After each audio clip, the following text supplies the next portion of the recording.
Good morning, students. This is your science subject, and we are going to start with our chapter, that is chapter number 6, life processes. So let us start with the chapter. Here you can see the two definitions of life process is given. First one is the process which maintain the body functions necessary for survival. Survival के लिए जितने भी body के अंदर functions necessary है उन्हें life process कहते हैं. Secondly, all the processes which together keep the living organism alive and perform task to maintain the body are called as life processes. Okay, so हमारे बॉडी के अंदर जितने भी फंक्शंस चलते रहते हैं एक साथ ताकि हमारी बॉडी जिंदा रहे, ठीक है, तो इस प्रोसेस को कहा जाता है life process. For example you can see nutrition, respiration, transportation, excretion, digestion, etcetera. There are many such other functions are going in our body which are known as life processes. Okay, so let us start with our first process, that is nutrition. What is nutrition? The process of taking nutrients from food is called nutrition. Now the definition of nutrition we have already studied in the 6th, 7th, 8th, 9th. Okay, so nutrition, what is nutrients?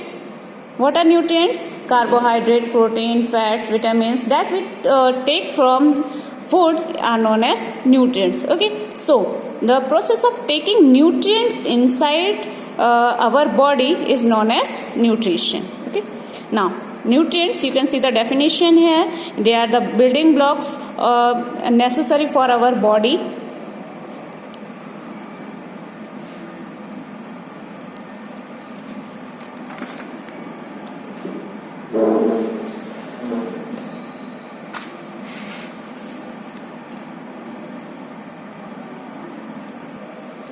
Now, mode of nutrition. Nutrition is of two types. One is autotrophic nutrition and other one is heterotrophic nutrition. You know that. What is autotrophic and what is heterotrophic? We have already studied in our previous classes. Okay. So, autotrophic means the organism that take their food themselves or prepare their food themselves. Okay. By the process of photosynthesis in the plant. Plant is the only autotrophic organism on the earth. Okay, the second one is heterotrophic, the process which an organism do not prepare their food themselves but depend on the other for their nutrition. जो खुद से खुद का खाना नहीं बना सकते हैं लेकिन दूसरों पर डिपेंड होते हैं अपना पेट भरने के लिए, जैसे कि human beings, amoeba, etcetera. Okay, plants अपना खाना खुद बना सकते हैं लेकिन हेटरोट्रॉपिक ऑर्गेनिजम्स अपना खाना खुद नहीं बना सकते हैं. Okay, now nutrition in plants nutrition कैसा absorb करते हैं? There is a process, photosynthesis, the process in which green plants convert simple inorganic material जैसे कि water, oxygen, carbon dioxide, minerals, all these are inorganic components, okay, into complex organic food material like glucose. Okay, in the presence of chlorophyll and sunlight is called photosynthesis. You can see the equation of photosynthesis process. Plant take carbon dioxide, okay, the presence of water, sunlight and chlorophyll. Okay, it convert the carbon dioxide into glucose and gives out oxygen that we respire along with the water. Okay, now why photosynthesis is necessary? What event occur during photosynthesis process? Absorption of light energy by chlorophyll. Okay, what is chlorophyll? Chlorophyll is a green color pigment present in the plant. Okay, it is present inside the chloroplast. Now, conversion of light energy to chemical energy. Okay, so light energy here is converted into chemical energy, that is glucose. Now, the third event is and splitting of water molecules into hydrogen and oxygen. Third one is reduction of carbon dioxide to carbohydrate. Okay, you have already seen that here carbon dioxide is converted into glucose. Glucose is a carbohydrate.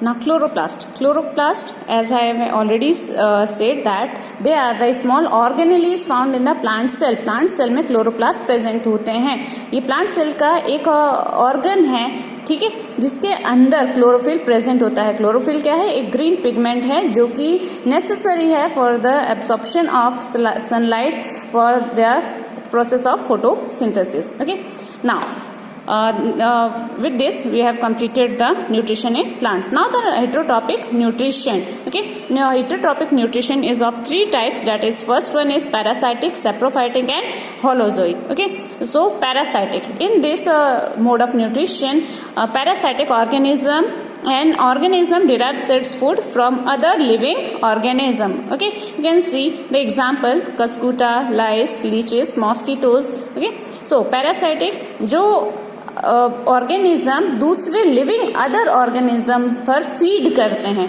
You have seen mosquito feed on us, your blood of the other organism. Okay, so they are parasitic, जिसमें एक को benefit है पर दूसरे को benefit नहीं है. Okay, the other mode of nutrition is saprophytic. Organism obtain their food from dead decaying organic matter. जो ऐसे organisms जो सड़े गले चीजों से अपना न्यूट्रिएंट लेते हैं, ठीक है, वो कहलाते हैं saprophytic organisms. For example, fungi and bacteria.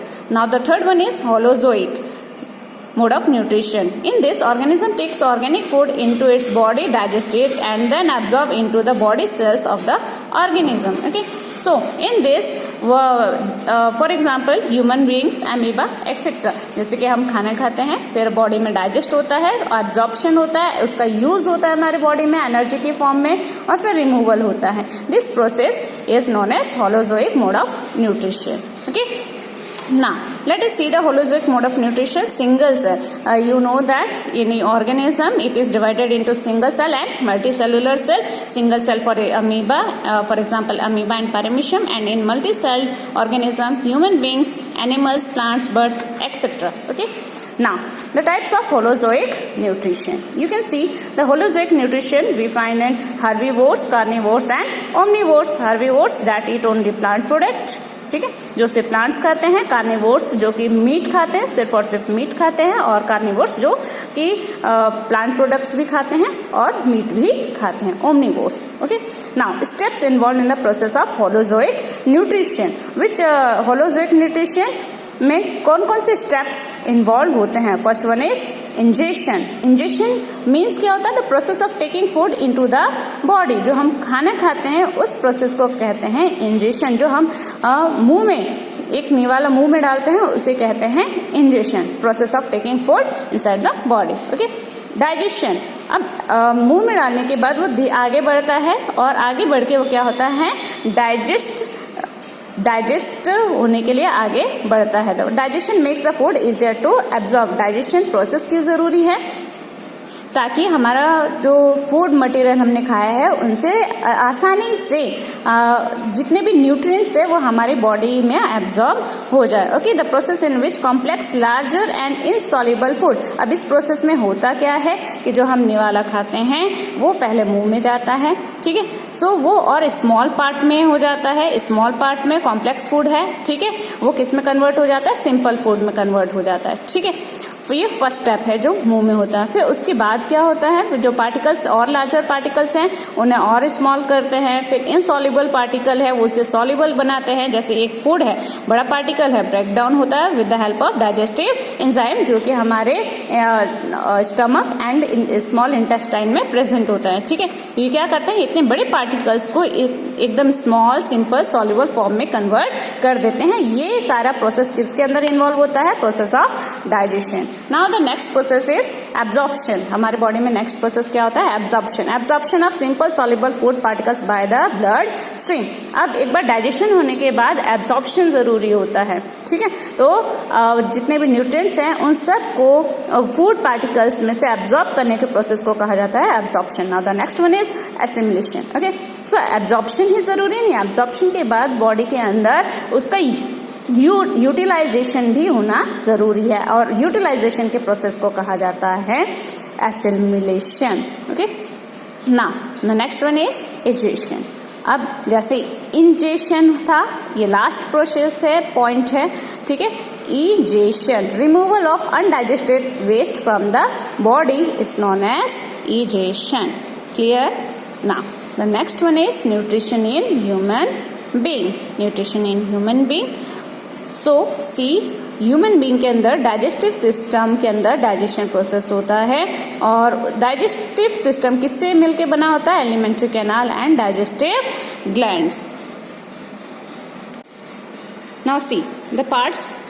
Okay, first part is mouth, intake of food.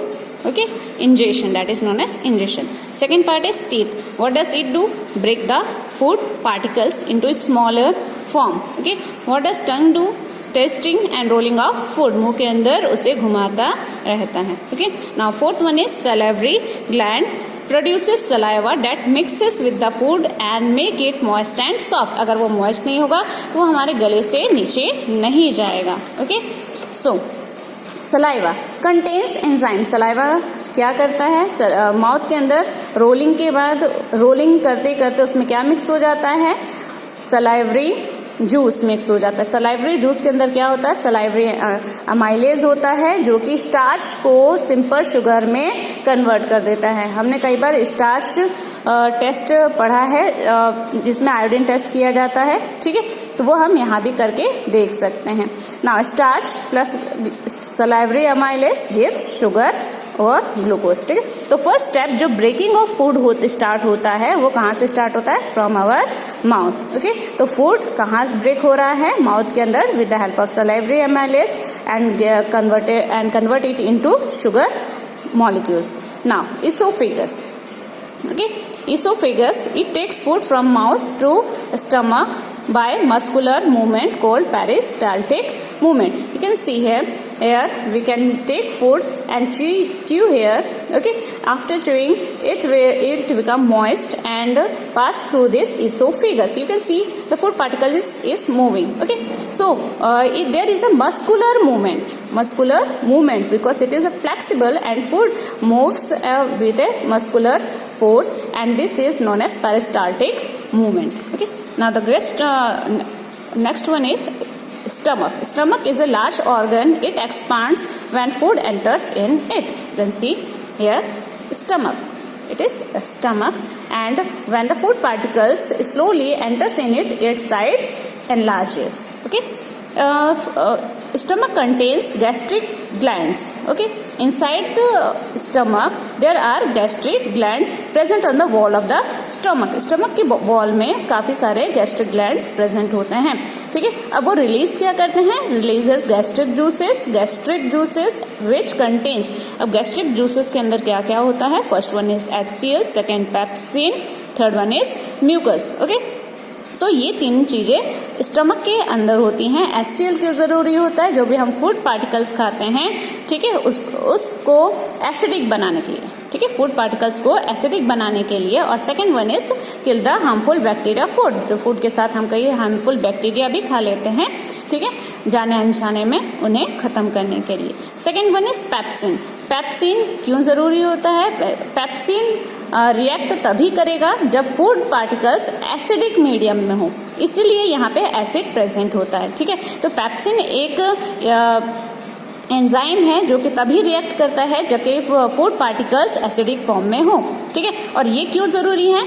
Protein को अमाइनो एसिड में ब्रेक करने के लिए. ठीक है, प्रोटीन एक कॉम्प्लेक्स मटेरियल है. ठीक है, उसे सिंपलर फॉर्म में जब सबसे छोटा प्रोटीन का सबसे छोटा फॉर्म जो होता है वो होता है अमाइनो एसिड. ठीक है, तो इसमें कन्वर्ट करता है. और म्यूकस भी रिलीज होता है, स्टिकी सब्सटेंस है. ये एसिड आप जानते हैं हार्मफुल होता है. एसिड से इनर लाइनिंग, स्टमक की इनर लाइनिंग को प्रोटेक्ट करने के लिए म्यूकस जरूरी है. Now okay, now the next one is small intestine. After the stomach food enters into the small intestine. This is a small intestine and it is 7 meter long. Okay, 3 to 4 times the height of our body. Okay, so this is small intestine. Here digestion यहाँ से start हो रहा है, digestion process, और complete कहाँ होगा? यहाँ ये 7 मीटर लॉन्ग स्मॉल इंटेस्टाइन में वो घूमते घूमते उसका डाइजेशन प्रोसेस पूरा कंप्लीट हो जाएगा. ओके, ना liver. Liver, biggest gland. Liver is the biggest gland. You can see there are various glands. Here it is salivary gland. It is a small. Okay. Here pancreas is there. Here it is liver. Liver सबसे बड़ा gland है. Okay. This is liver. Liver, what does it produce? It produces bile juice. क्या produce करता है? Bile juice. और वो bile juice कहाँ store होता है? इसमें गॉल ब्लैडर में. ठीक है. You can C stores bile juice. और फिर जब भी ज़रूरत होती है, जितना अमाउंट ज़रूरत होती है, वो इस bile duct, you can C bile duct से वो स्टमक में एडिशन हो जाता है. ठीक है, स्मॉल इंटेस्टाइन में. क्लियर. बाइल क्यों ज़रूरी होता है? अभी हमने देखा था फूड जो है स्टमक में HCl से एसिडिक मीडियम हो जाता है. ठीक है. एसिडिक मीडियम क्यों ज़रूरी था? ताकि जो पेप्सिन है वो रिएक्ट कर सकते हैं. अगर एसिडिक मीडियम नहीं होता तो पेप्सिन रिएक्ट नहीं करेगा. ठीक है ना. जब वो फूड आगे बढ़ता है तो लीवर से बाइल जूस प्रोवाइड कराता है. बाइल जूस क्यों ज़रूरी है? ताकि जो एसिडिक मीडियम है उसको न्यूट्रलाइज करके वो आगे भेजे. अगर न्यूट्रलाइज करके वो एल्कलाइन मीडियम नहीं होगा तो basic medium, alkaline means basic medium, अगर बेसिक मीडियम नहीं होगा तो आगे जो एंजाइम्स होंगे वो रिएक्ट नहीं करेंगे. इसलिए यहाँ से गॉल ब्लैडर जो लीवर है वो बाइल जूस सिक्रेट करके वहाँ पहुँचाता है. ठीक है. सो आगे जितने भी एंजाइम्स होंगे वो तभी रिएक्ट करेंगे जबकि यहाँ का सिस्टम क्या होगा? बेसिक होगा. Clear. Now the next gland is pancreas. Pancreas produces trypsin. ठीक है. ट्रिप्सिन एंजाइम है. और नेक्स्ट इज लाइपेज. दो तरीके का एंजाइम प्रोड्यूस करता है. First, trypsin converts protein into amino acid. Trypsin क्या काम करता है? It converts protein into amino acid. Second one is lipase. Lipase क्या करता है? ये इमल्सिफाइड फैट, जो फैट ऊपर बाइल जूस ने यहाँ पर बाइल जूस ने जो फैट को स्मॉल पार्टिकल्स में कन्वर्ट किया था. ठीक है. उनको और भी छोटे पार्ट में कन्वर्ट करना. ठीक है. Now you can C fat को किस में कन्वर्ट कर देता है? फैटी एसिड एंड ग्लिसरॉल में. ठीक है. स्टार्च को कन्वर्ट करता है शुगर में, that is simple form glucose. And protein को कन्वर्ट करता है अमाइनो एसिड में. Okay. Where is the location? Here it is pancreas. ठीक है. Now, villi.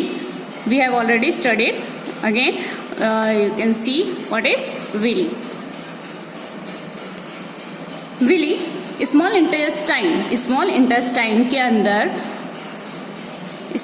Suppose this is small intestine. Small intestine के अंदर इस तरीके का शेप बना होता है, स्ट्रक्चर बना होता है. ठीक है. अब जो फूड पार्टिकल्स हैं वो इसके अंदर आएंगे. हर एक पार्ट में अंदर से जाके वो धीरे धीरे आगे बढ़ेंगे. Clear. So this finger like projection are known as villi. This finger like projection are known as villi. So ये यहाँ पर इस तरीके का स्ट्रक्चर क्यों बना है? ठीक है. आप भी जानते हैं जब कोई चीज कॉइल्ड फॉर्म में है. ठीक है. क्लियर है. कॉइल्ड फॉर्म में है. जब हम इसे सीधा करेंगे तो इसकी लंबाई क्या होगी? इंक्रीज हो जाएगी. क्लियर है. और अब अगर सीधे सीधे होगा तो इसकी लेंथ इतनी ही रह जाएगी. इसका मतलब इसका जो सरफेस एरिया है वो बढ़ जाएगा. तो हमें ये जो एब्जॉर्प्शन है उसका सरफेस एरिया इंक्रीज करने के लिए यहाँ पर ये विली स्ट्रक्चर प्रेजेंट होता है स्मॉल इंटेस्टाइन में. Okay. So you can see this increase the surface area of food absorption. जितना ज्यादा फूड यहाँ से पास होगा उतना ज़्यादा अच्छे से एब्जॉर्प्शन होगा. ठीक है. और हर एक यहाँ पर they are richly supplied with the blood capillaries. They are richly supplied with the blood capillaries. So blood capillaries से काफी हर एक जगह blood capillaries से भरा हुआ है. blood capillaries fine blood tubes यहाँ पे होते हैं. ठीक है. जिससे कि जितने भी न्यूट्रिएंट्स हैं वो अच्छे से ब्लड स्ट्रीम में एब्जॉर्ब हो जाए. ठीक है, ब्लड स्ट्रीम में एब्जॉर्ब अच्छे से हो जाए, इसलिए यहाँ पे ये विली का स्ट्रक्चर होना बहुत ज़रूरी है। नहीं तो क्या होता, अगर सीधे सीधे पास हो जाता तो उतने अच्छे से जितने भी न्यूट्रिएंट्स हैं वो एब्जॉर्ब नहीं हो पाता। और आप खुद सोच सकते हैं कि ये जो 7 मीटर लॉन्ग स्ट्रक्चर है स्मॉल इंटेस्टाइन का, क्या वो हमारे बॉडी के अंदर फिट हो पाता? नहीं हो पाता। Okay, so this is the function of villi inside our small intestine. Now the last one is large intestine. Okay, so यहाँ पर हमने देखा डाइजेशन कंप्लीट हो गया स्मॉल इंटेस्टाइन में, एब्जॉर्प्शन भी हो गया, लेकिन अभी तक ये एब्जॉर्प्शन पार्ट जो है वो कंप्लीट नहीं हुआ है। जो कंप्लीट एब्जॉर्प्शन होगा that take place in our large intestine. The unabsorbed food is sent to the large intestine where its wall absorb more water from this material. अभी भी ये अच्छे से इसके अंदर बहुत सारा जो आगे स्मॉल इंटेस्टाइन से जो पार्टिकल्स, फूड पार्टिकल्स आया था, उसके अंदर अभी बहुत सारा वाटर मॉलिक्यूल्स प्रेजेंट हैं। तो ये वाटर मॉलिक्यूल्स और बहुत कई सारी चीज़ें जो हैं वाटर के साथ डिजोल्व हैं, उन सभी को एब्जॉर्ब करने का काम कहाँ होता है? It happens in the large intestine. जितना भी पार्टिकल्स है, वाटर पार्टिकल्स है, वो सारी चीज़ें यहाँ पर अच्छे से एब्जॉर्ब हो जाएंगी। अब यहाँ पे एब्जॉर्प्शन के बाद फिर ये जो सेमी सॉलिड वेस्ट बचेगा वो धीरे से फिर यहाँ आगे बढ़ेगा और एनएस के थ्रू वो आउट हो जाएगा।